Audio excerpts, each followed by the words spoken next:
All right, so in the second video, we're going to talk about what. And we're going to seek to answer the question, what are small groups at All Saints for? What are they for? What are they and what are they for?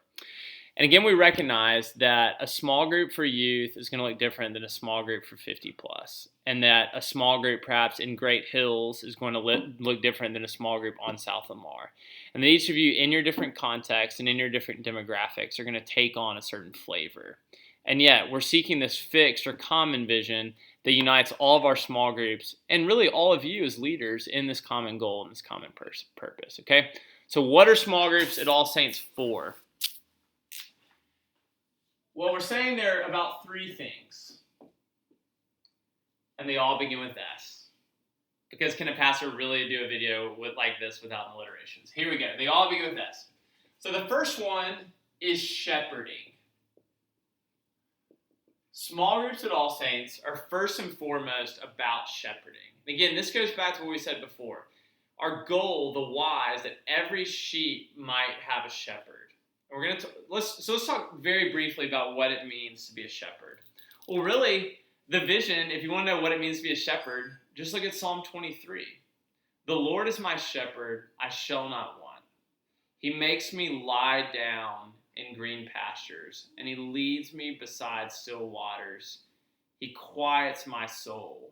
He presents a table before me in the presence of my enemies. He anoints my head with oil. We see the shepherd there, God, doing all these amazing things for his sheep, calming them, quieting them, feeding them, leading them, protecting them with his rod and his staff. That's what it means to be a shepherd. And we'll talk a lot more about that in the days and weeks to come. But very briefly, shepherding is caring for other souls. To shepherd someone is to care for them, and is to care for their souls, and to care for their well-being, and care for their health. And so we want to distinguish here that shepherding, and this emphasis on shepherding, is what makes a small group different than a Bible study or Sunday school. Because these are also other vehicles of ministry at All Saints. So what makes a small group different than, say, a Bible study or Sunday school is this emphasis on shepherding. We're hoping that people feel cared for pastorally and ministered to, Psalm 23 stuff, more so in this space than they do in this space. And that's not to say that these do not overlap in different ways. But it's just to say that here we have this primary emphasis on shepherding.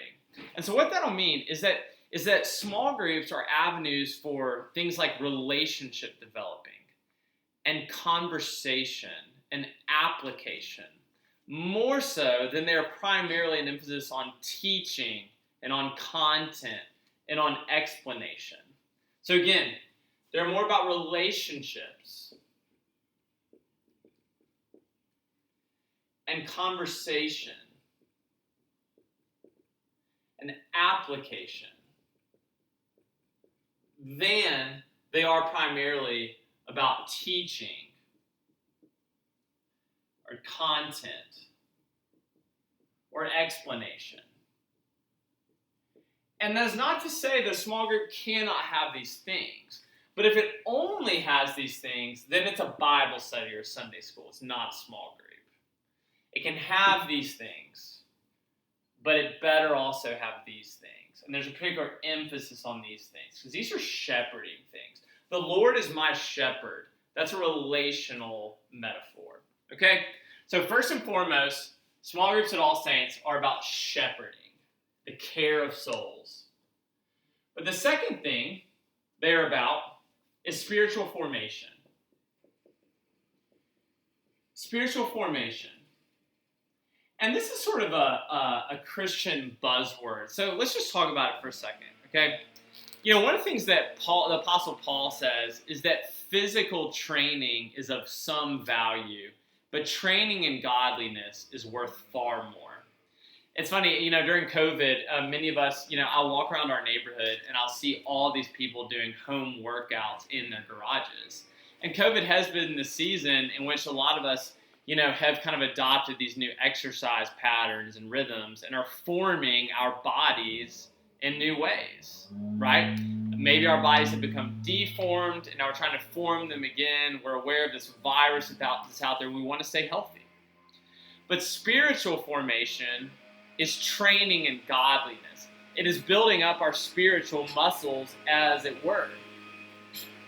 I'm going to probably have to pause this video because someone is blowing leaves outside. Hold on.